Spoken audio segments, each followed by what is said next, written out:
Shout out our sponsors, GW Competitions. They run regular draws for you to win different prizes from cash to Rolexes to cars and all sorts. It's all legit and the draw is run through the Google number generator. And the prize is delivered the next day, and if it's cash, it's transferred the same day. The draws are run on Facebook Live and Instagram Live. And you got to be in it to win it.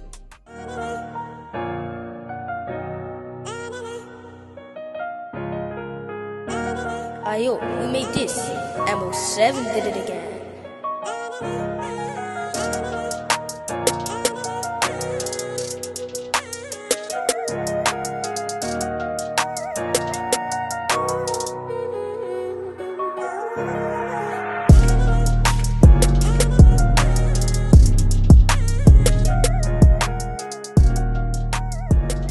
So we're back again, Big Ego Media. Today I'm with B Gotti. Is that how I pronounce it? Yeah, B Gotti, Peckham Rockstar, Aina Popstar, Dio Drip, Fly Helicopter. You already know, man. Okay. Before we start that, where's the name come from? B Gotti. It just came from when I went to jail. Innit? I went to jail. I felt like I had to reinvent myself, sort of in a sort of way. Like I had to come up with a new, fresh name, like For music? For music, sort of thing. So on road it was something else then? On the road is something else. People call me BR, innit? It's just short for my name. BR. BR, okay. Yeah, Bravo Romeo, BR. Okay. That's what people used to call me from young. BR. Then I went to jail. And then my manager right now, which has basically been my friend since college. Yeah. We just spoke when I was in jail. Like, yeah, man, you should do this music thing. He knew I could rap, but Yeah. I didn't have the faith in myself, sort of thing. I didn't have the confidence in myself. So I thought, nah, man. And then he just convinced me. I came up with a name, and then just stuck. But why B Gotti though? Like, what does it mean? Huh? Just random. B Gotti, like. Be godlike? I wouldn't say. You see me, like I'm kind of a religious man, innit? I don't want to say I'm godlike, innit? But like my presence, when you're around me, I've got a masculine presence. Like, do you know what I mean? I've got a strong presence. When you're around me, that's what people have told me. Obviously, I didn't know it myself, but when people have showed me, yeah, you've got a strong presence, like it's like you're a real man, you're a god, like, do you know what I mean? So it just stuck. Let's start again. Let's start from the beginning though. So, B Gotti, where you from? Where's your family background? I'm from Ivory Coast. Tu parles français alors? Bien sûr, je parle français. My French is dead. I'm Congolese originally. Okay. But yeah, because I'm Ivorian. My dad's Ivorian. My mum's got Ghanaian in her, so Ivory Coast, Ghana. Do you know what I mean? Different between the both. So where did you grow up? I grew up like in Peckham, like Southampton way. Okay. Do you know what I mean? It's like Camberwell, Peckham sort of thing. Like it's hard to explain, but it's basically a long road which links up Camberwell to Peckham. I know what you mean, yeah. You know what I'm trying to say? Yeah. So I just grew up bang in the middle of that. Okay. I mean, growing up, what did you like doing as a kid? Like, what was your dream aspiration? What did you like doing in primary school? In primary school, I was just a normal kid. Like, I just wanted to have fun. Like, I just wanted to have fun, normal stuff, innit? I wasn't really into the stuff that I came into later on in life. I just wanted to have fun. I just wanted to play out. We used to play Knockdown Ginger. That was a game, yeah. It was just, when you're young, we were just young and stupid. You get stones and you throw out people's windows and you run away. Or you go and knock on people's doors and you run away. Yeah. That's what we used to do in primary school. Do you know what I mean? What primary school did you go to? I went to Bessemer Grange in Denmark Hill. Okay, that's far out. Yeah, that was far out because that's just the school I got accepted to. Okay. I just went there. It's not really far from Peckham. It's probably like on a bus like 10, 15 minutes. Yeah. Do you know what I mean? But yeah, that's the primary school I went to. And did you grow up in a household with your mum and your dad? Yeah, no, it was just my mum sometimes, and my dad would come and go. You know how it goes, man. Don't really want to get into that. Siblings as well? Yeah, I got siblings still. Were you the oldest, youngest? I'm like the middle. Like I got an older brother and then a foster sister. Okay. I mean, I always ask people, and people have different stories. Like, do you feel like your dad being in and out, do you think that played a part in not having the sort of man presence in your house, which kind of coincides with you now saying you got this sort of man-like presence, masculine presence? Do you think that's Do you know what it is? when you're young, yeah, I've realized a lot of things growing up. You know what I mean? Becoming a man, becoming an adult. Yeah. Like when you're young, you don't understand a lot of things that your parents have to do. A lot of things that your parents have to sacrifice for you so you can live a certain life. Yeah. So me not having a good relationship with my dad when I was younger, I understand it in a certain way now. Obviously, I wouldn't do the same, but I cannot understand it. Speaking to him now, I cannot understand the things he had to do so that I can live a certain life. Do you know what I'm trying to say? So like, I wouldn't say, obviously growing up in a household with my mum, my sisters, my little brothers, I had to take on a certain role. Yeah. But people don't see it. Like I don't really say shit like that. You know what I mean? I wouldn't really sit down and tell people that, but you have to take on a certain role. You have to do certain things. You have to take on certain responsibilities. Sort of come like the man of the house. Do you get it? That's where from young, I knew what to do. Like, do you know what I mean? I wasn't a young boy that was confused or like, I knew like it was my job to do certain things, to get certain things and to make it happen.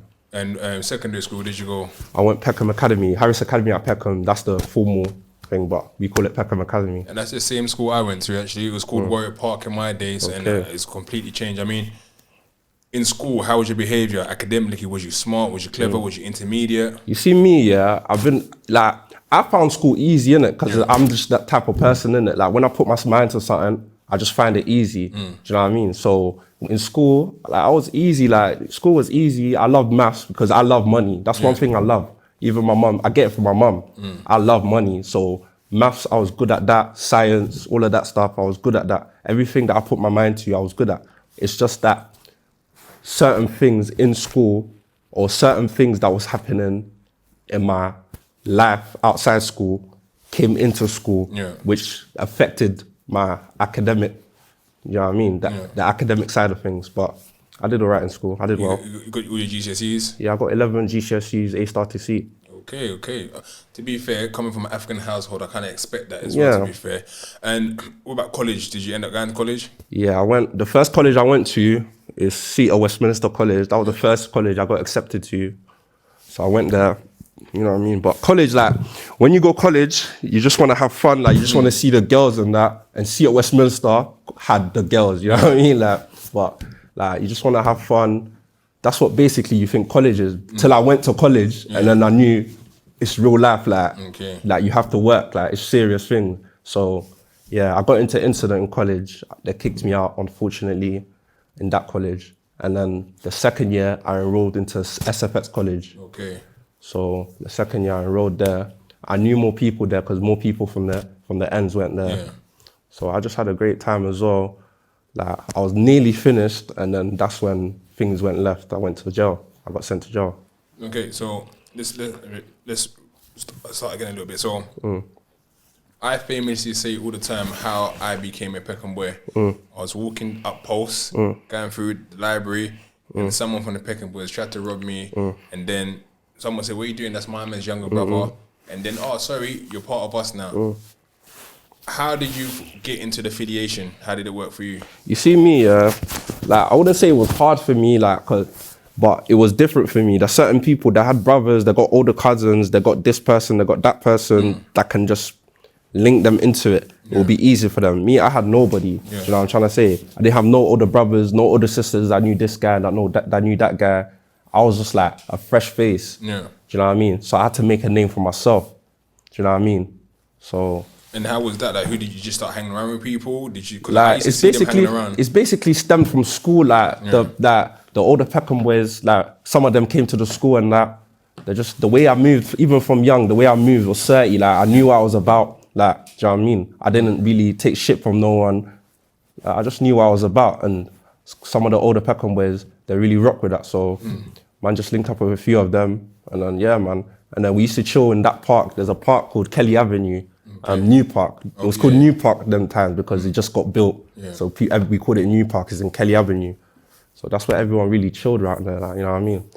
So, what's sort of is mum clocking onto your behaviours? Are you sort of coming home late? Does she think that you're smoking, or what's happening at home? You see me, I've never really been a smoker. Like I wasn't on the smoking thing. Do you know what I mean? So I wasn't. All my friends were doing it. Like they were smoking. Like I wasn't really on the smoking thing. I was really proactive. Like I was getting things done. Like, do you know what I mean? I wasn't really on the smoking thing. I was on the chilling thing, like we're chilling, but I wasn't really a smoker. I wasn't really into smoking weed like that.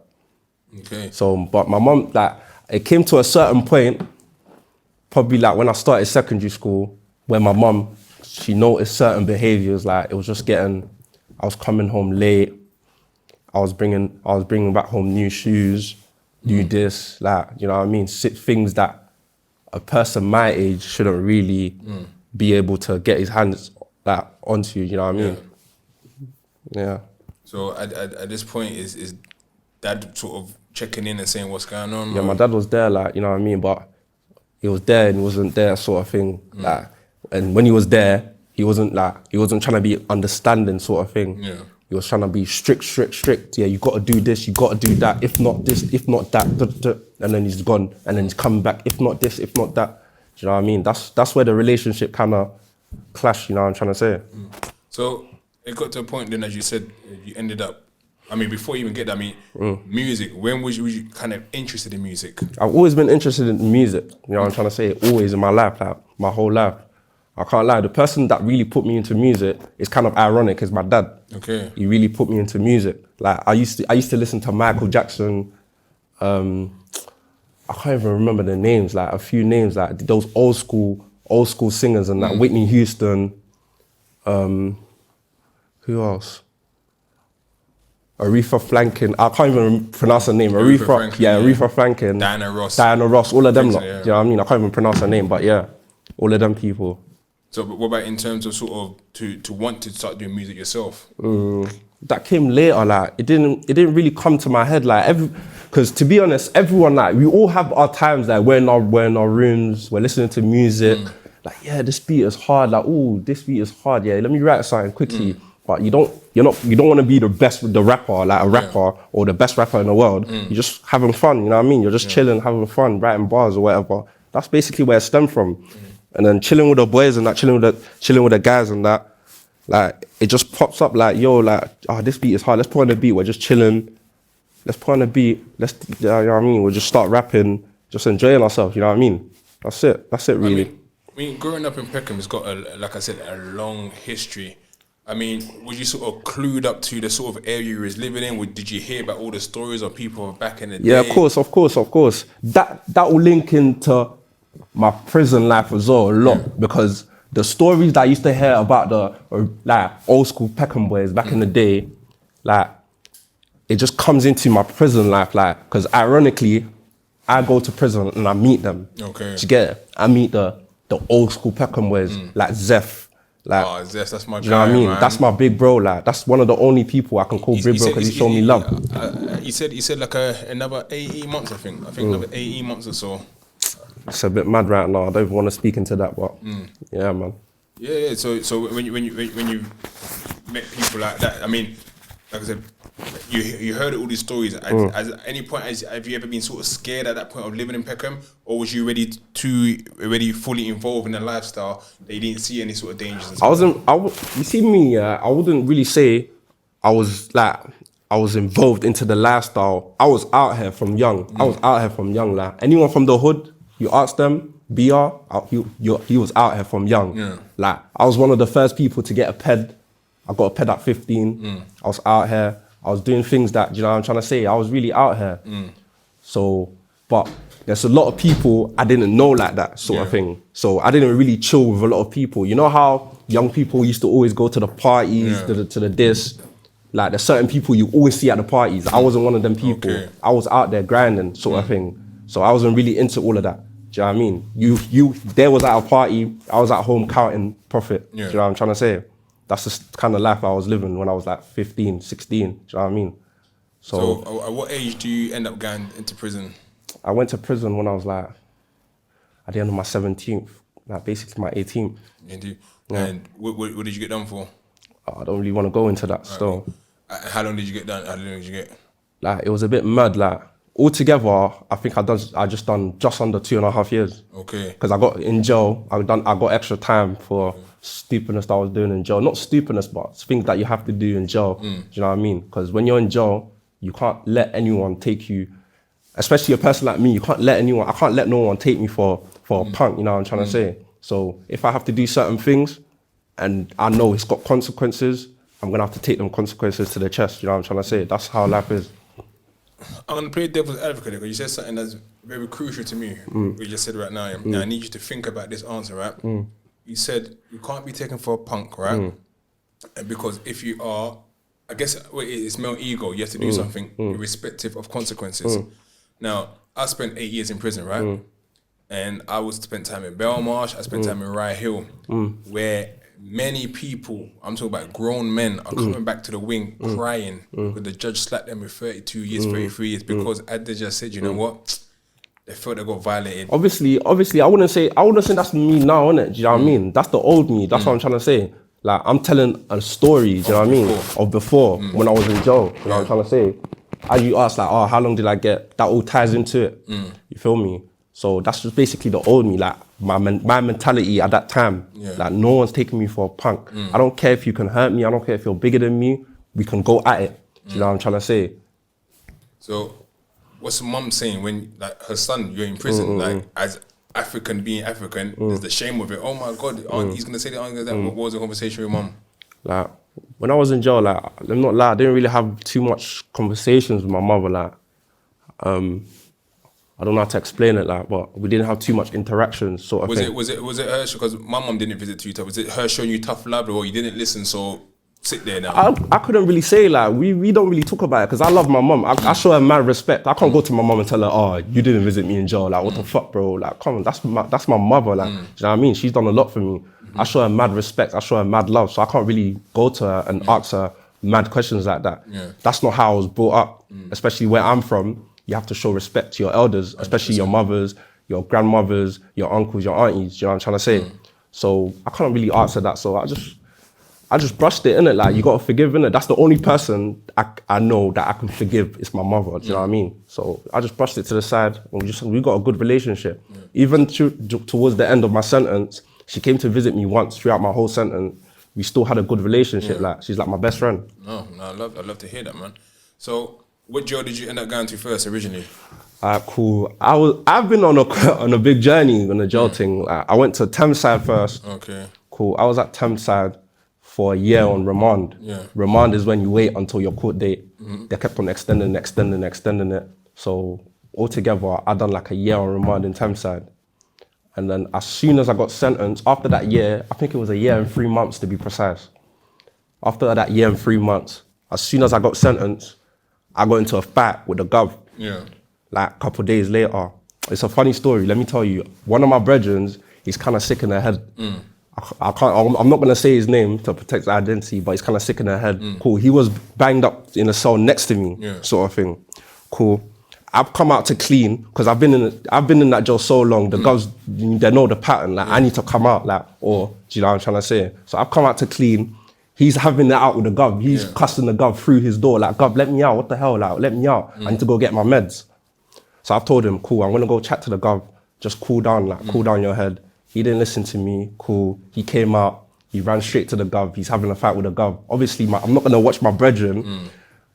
You know what I mean? Because the gov took out the clutch, you know what I mean? The long metal thing. I'm not gonna watch my brethren getting beat down. So I ran to the gov. As soon as he tried to hit my brethren, I took the clutch out of his hand, sort of thing. I've disarmed him. I've dropped it on the floor. And then, yeah, man, because of that, because I was sentenced now, they could ship me out, and I was underage, so they shipped me out to Feltham. Okay. Do you know what I mean? That's a HMYOI, Young Offender Show. That was my first show. Do you get it? So when I was in Feltham, I just came to Feltham. Yeah, man. I mean, even, I say this all the time, I always ask different people to go to jail, yeah? And I'm assuming you're going to say no. But for me, when the judge remanded me, and the magistrate remanded me, he said, you're going to Feltham until you're sentenced. I cried. I was like, me going to jail, I cried. Until I found out that my next bedroom was on the bus with me, and I had to sort of man up and go, oh. And when I got to prison, all the men from Peckham were there. When you found out you was getting remanded, what emotions did you have? I was like, I'm not gonna lie, I never cried because I've never cried a day and since I was in jail. Not a day, not one day. Not even come close? Not even, actually, no.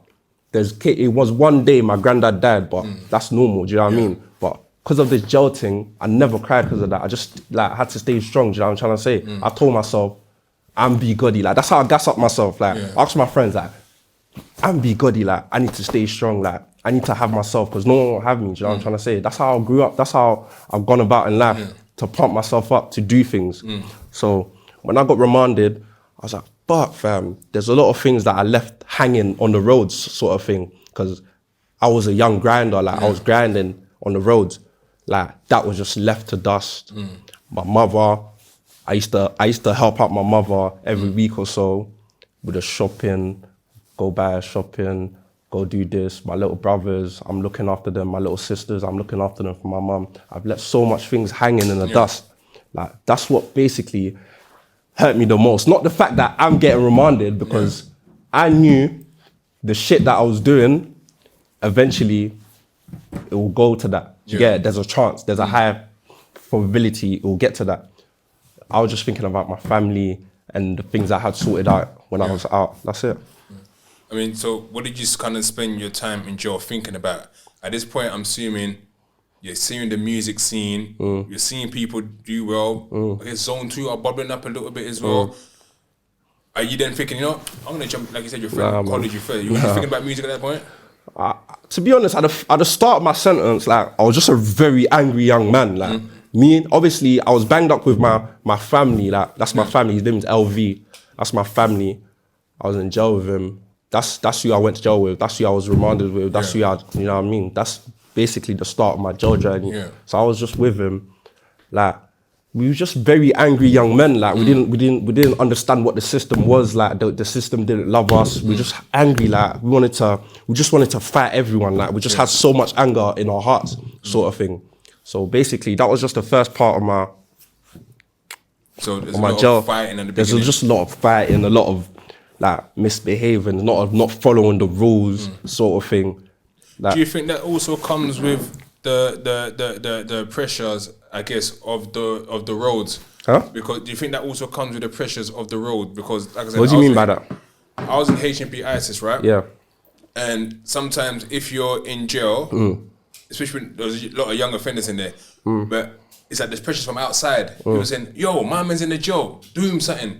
So, did you feel that pressure? Because if you see people from the different ends, like you had to sort of, because people say, "Oh, you're in jail, you're not doing nothing." Did that ever pressure come with you? I wouldn't say it's really pressure, because like me, my whole life, I don't listen to, like, I'll listen to people if I got mad love for you. Do you know what I'm trying to say? I'll care about what you think if I got mad love for you. Do you know what I'm trying to say? But if I don't give a fuck about you. I don't give a fuck what you think. I don't give a fuck. Do you know what I'm trying to say? If I'm doing something, it's for myself and for the cause. Do you know what I'm trying to say? I'm not doing it because someone is telling me, "Oh, my man's here, do him up," or "My man's here." Man's not no sender. Man's a boss, a young boss from young. Do you know what I'm trying to say? So yeah, basically. But I get what you mean though, because there's a lot of people in jail, like, even towards us, like, we'll get like, not like, we'll phone the people outside jail. "Oh, you know, my man's in jail. He's talking shit. He's talking shit. This, that. He's gonna do you up when he sees you and that." Do you know what I mean? The pressure, I wouldn't say came from other people, but it's inflicted on other people, and they feel like they need to do stuff to me or LV. Do you know what I'm trying to say? Because we're in jail, like, we're really banging out, sort of thing. And our name is ringing, even from the beginning, since we've been in jail. Our name is ringing already. Like, we're doing this, we're doing that, we're doing that, we're getting nickings, all of that. So you said the first couple of years it's lots of fights. So when is it the time where you're trying to say, you know what, I'm not jump on road, I'm gonna try this music thing, man, see how it goes? It was really towards the end of my sentence, like the very end, like, because I was in Feltham, and then something happened in Feltham. I caught an extra case from Feltham, because that's just how Feltham is. I don't know why it's like that. They're taking a piss because it's young offenders. It's not like Thameside. Even Thameside, there was more lenient, and it's older people. In Feltham, as soon as you do something, they give you extra time straight away. Bow. Do you know what I mean? You're going back to court for what you done in Feltham. To cut you off, in Feltham, did they still do that thing that where if your cell's not clean at 12, they switch off your TV at 12 o'clock? If your pattern, like, if they know, like, you're gonna raise hell, of course they won't do that. Do you know what I'm trying to say? But they still got that rule there. They still got that rule there. If they know you're gonna raise hell, because I'll tell them, I'm not gonna lie, cool, turn off my TV, say nothing. You're gonna have to let me out for food. You're gonna have to let me out for education. Because education, you have to go education. Or that's when they start moving mad and that. But you're gonna have to let me out sooner or later, and I'm gonna raise hell, and I'm not the only one. They won't turn off your TV. I hear that. So, did you start writing bars while you was in prison then? I started writing bars when I was in Thameside, really and truly. Like, there's nothing to do, yo. In the cell, banged up. With me, it was more time, like 23 hours a day, because I was just getting into trouble, or I was down the block for a month. When you're down the block, you ain't got nothing in your cell, like no TV, no form of entertainment. Like press-ups. Just press-ups, books. You get one phone call a day for 30 minutes in the block. Not even that, like, they cut you off early, like, yep, phone call done. You know what I'm trying to say? Just got nothing, like, just read your books, write bars, call your mother once a day, call a girl, yo, what are you telling me? What's going on outside? What are you telling that? So when you're writing these bars though, are you got to the man them, yo, listen to this? Yeah, I called the man them like, yo, quickly, I got 10 minutes left, yo, listen to this. But I didn't really want to do that with the jail calls, because they listen to everything you're saying, and I have a court case coming up. I'm still on remand, so I don't want to zape myself out. But sometimes, you know, you just thinking, fuck it, man. I'm already in jail, man. What's the worst that can happen? Yeah. More jail. I'm already here.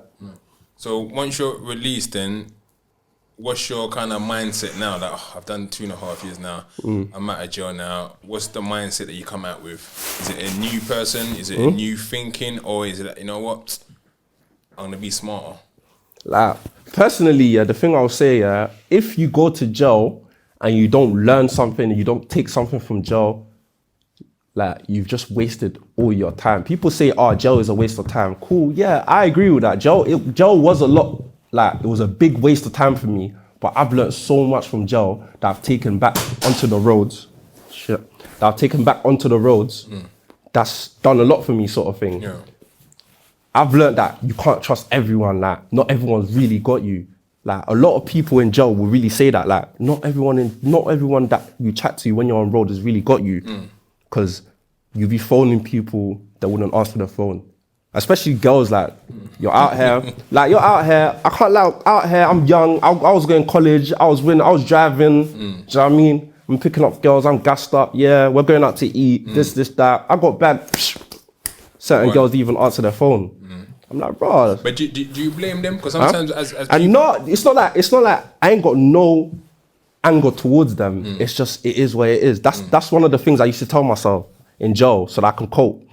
It is where it is. I was always told, you know what, you know who your friends are when times of hardship, when you go to prison.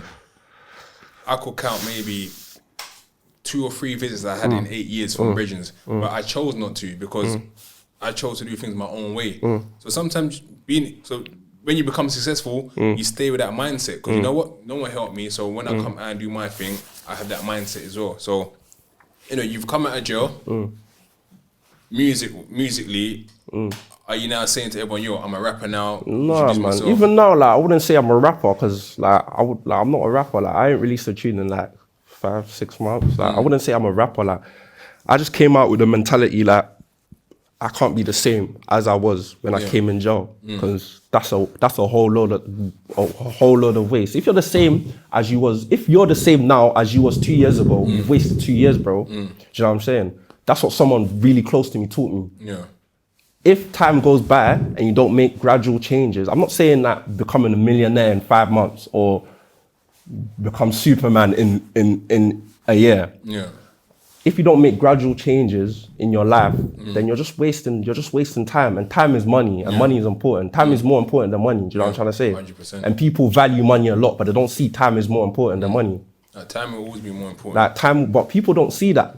People just value money. Like, money is important, but time is more important than money. And people only see that when they go jail. That's another thing that jail has taught me.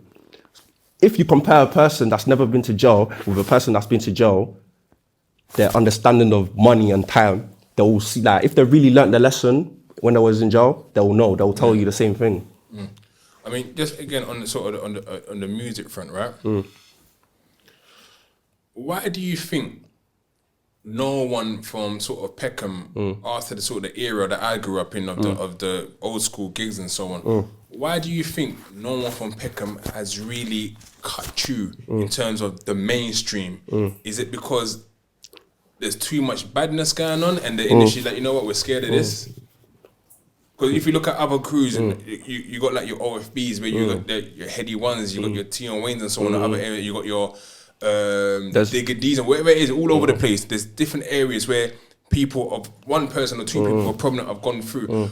What do you think is stopping people from Peckham? Is it consistency, or is it that it's half 1 foot in, 1 foot out? Do you know where it is? It's not even about the 1 foot in, 1 foot out thing. It's just about Peckham has a whole stigma around it. Like, even when you go to jail, even when you're out here, if you say you're from Peckham, oh, you're from Pecs. There's a whole stigma. There's a whole black cloud around it. Do you know what I'm trying to say? Yeah. And people don't, even the industry people, they don't really want to mess with Peckham boys because that, like, they're putting in their money into someone which is a liability. Yeah. Like, do you know what I'm trying to say?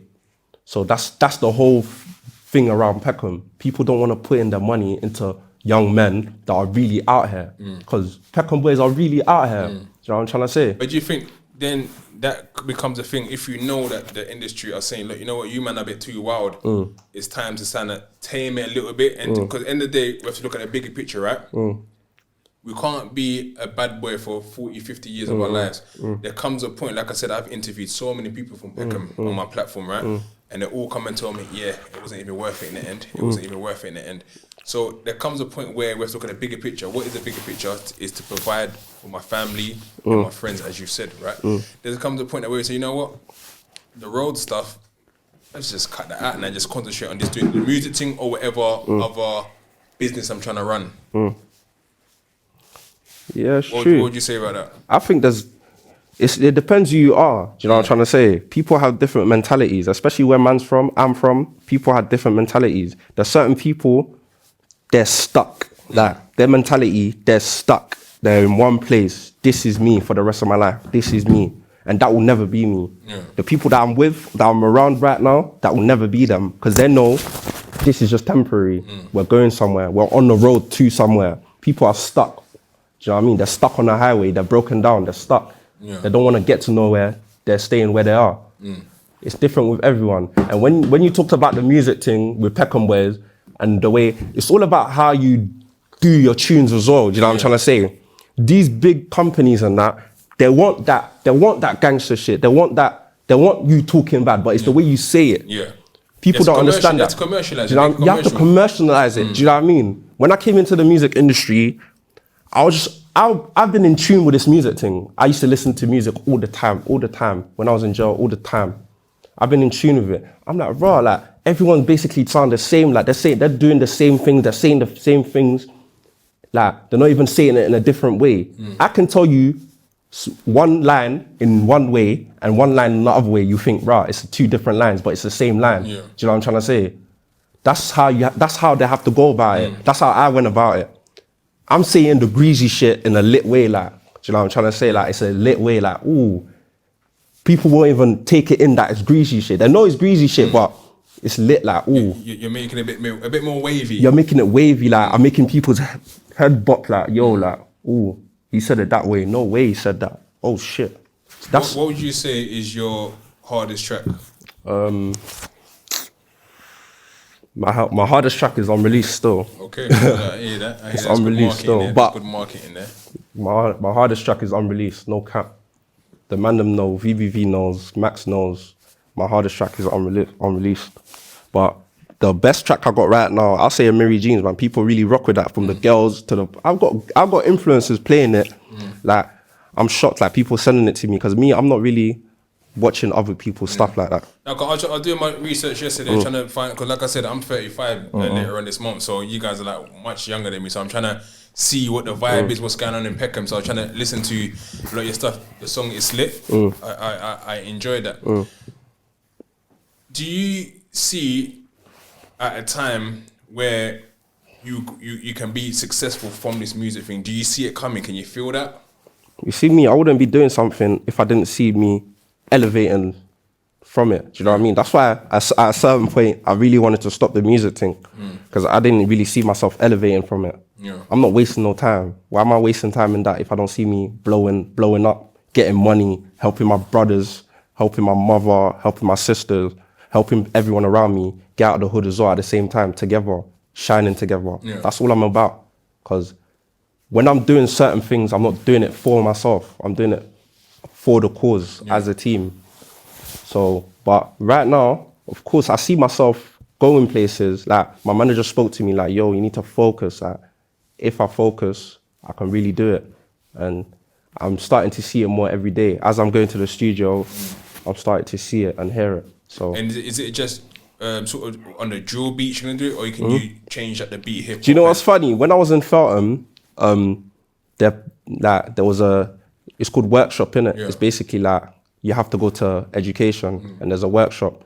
I got put in a music workshop, and then the teacher was teaching me things, and I made an Afrobeat tune. That was my first ever tune, and everyone was playing it in Feltham. When I say the whole of Feltham was playing it, because you could burn it onto the CDs, and you know what I mean. So I burnt it onto like 2-3 CDs. It got about the gel somehow, because different people go into different workshops. Like, everyone was playing it. Even the people that I had conflicts with, they were playing it. Like, yo, like, this song is hard. But I had conflict with them. Is that angle for you as well then, to go back into? Like I said, we're talking about commercializing things before. Is that an angle that you might say, you know what, let me try this lane? Maybe I'll get an artist to do that, because that was just me messing about. Like, because, you know what I'm trying to say? Because from the ends, the Afrobeat guys, like, there was some of them was the Mandems, you get it? Peckham is predominantly African youth. Yeah. Do you know what I'm trying to say? So some of them was the Mandem. So they were doing Afrobeats and that. I just tried it when I was in jail. I tried it, I was done it, and then yeah, man, it blew up in jail still. It's not something you want to do on the roads outside now? Not yet. Maybe I'll get into it. Do you think that's because maybe there's a stigma to it? That it's not seen as hard enough? I don't care about all of that. Like, if you see me, if I listen to all of that, I wouldn't not be where I am today, but I wouldn't be my unique person. Like, I'm unique. The way I'm doing things is unique. When I go to studio, I tell myself, I don't want to sound like everyone else. I'm going to do this sound to sound different. Do you know what I'm trying to say? Yeah. And if people like it, they'll like it. If they don't like it, we move on. We move on to the next tune. It is what it is. It's not the end of the world.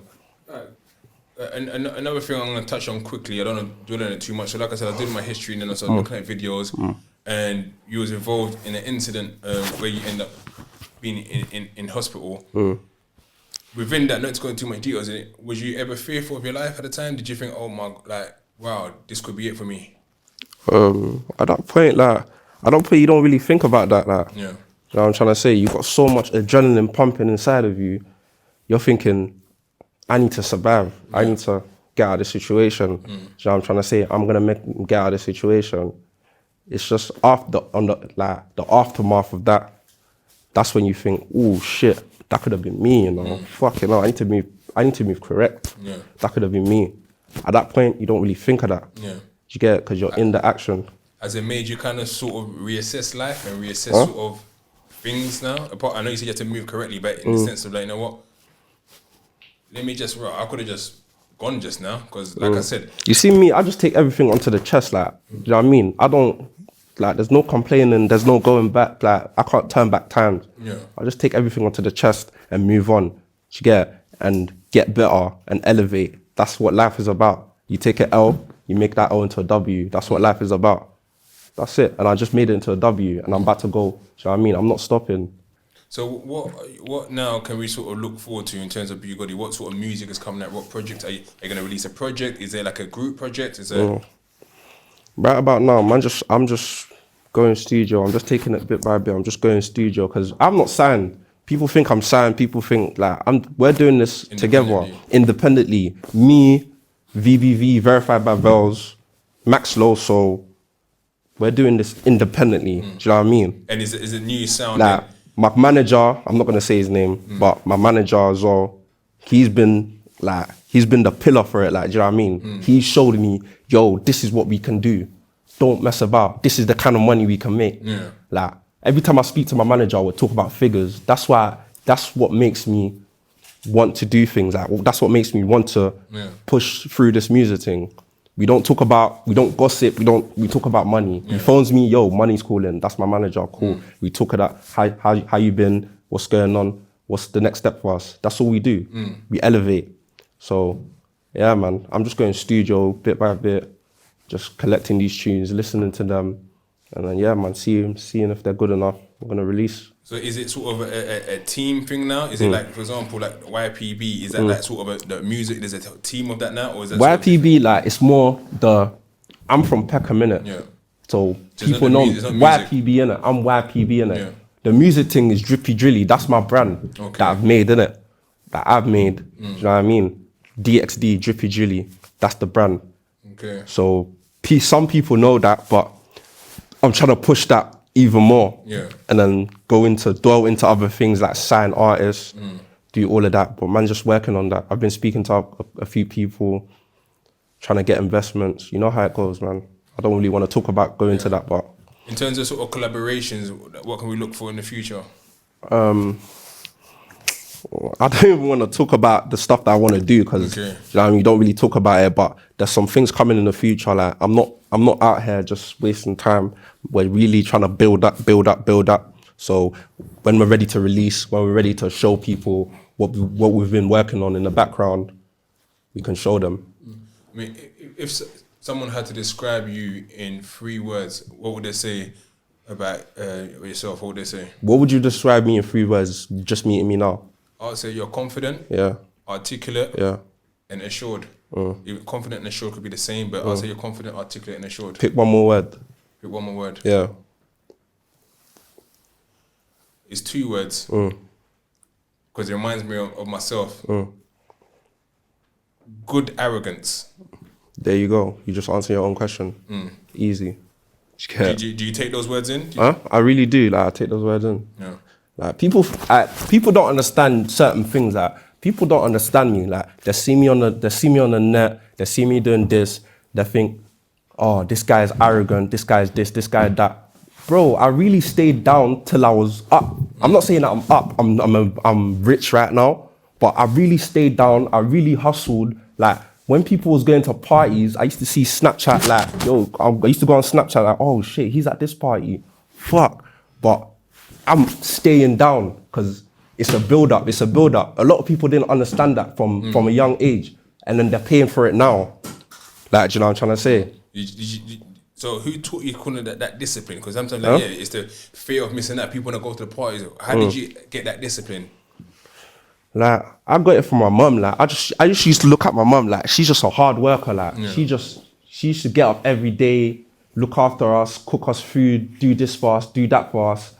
And as a son, as a man, if I looked at my mum doing these things and I'm not reciprocating it, I'm not trying to help her, make life easier for her, then I'm not a good son or I'm not a good man. I'm not a good person, just sort of thing. So that's where I predominantly learned these things. Like you need to let go of certain things so that certain things will come later on in life. Do you know what I'm trying to say?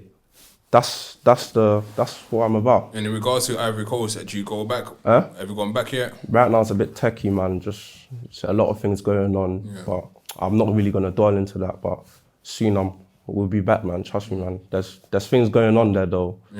Ivory Coast, Ghana, we're building. We're just trying to make it happen. Oh man, guy, like I said, I reached out because I want to know what the new Peckham is and how it is. I mean, even now you're just turned 23, tourists like myself, but now there's like kids who are 14, 15, 16 who might be the new generation that we don't know about. But it's good to sort of interact with the younger people. Everyone been telling me get people younger than all the older generation, but you taught me a lot, and I wish you nothing but success, and I hope that truly that you really go out and get it, man. Come on, man. God willing.